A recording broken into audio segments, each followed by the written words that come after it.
What is service design? Let's start with an example. Think of the last time you went to the DMV. If your experience was like most people's, it was frustrating, took way too long, and you probably didn't leave feeling great. While waiting, you may have wondered, why isn't this service more satisfying? And started imagining ways to improve your experience. Service design is the practice of making services, just like the DMV, better, through research, developing ideas, and testing experiences. Because you can't see them, you probably don't think about services too often, but they are everywhere, and you're interacting with dozens, if not hundreds of them every day.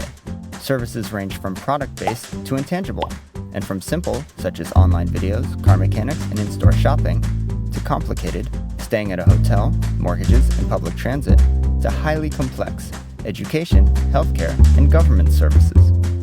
As you can see, services affect most areas of our lives. Actually, services are so prolific that they now account for a majority of the world's GDP. So, what do service designers do? Every service is different, so there's no one procedure set in stone.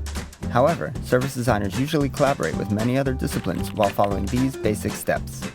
We begin by talking to everyone involved with or affected by the service, collectively called stakeholders, to deeply understand their ideas on what an ideal experience would look like.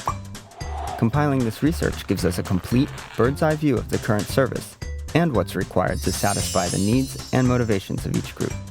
Based on these findings, we then work with the stakeholders to create a variety of ideas that we believe will improve the service. Next, we test our most appealing ideas with real people using service prototypes, which are mock-ups of an idea that allow someone to experience how it feels to interact directly with new aspects of a service. For example, a small team of designers can quickly test different kinds of appointments and express lanes to see how these changes can best improve their waiting line experience. Or we might have employees at one DMV location provide customers with free coffee, Wi-Fi, and a comfortable lounge area in order to test how these small changes can improve the overall experience.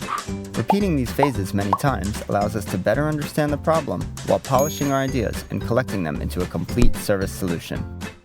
At the end of the process, we share the newly redesigned service with the relevant stakeholders and provide them with a plan for implementing, sustaining, and evolving it in the future. So, what are the results?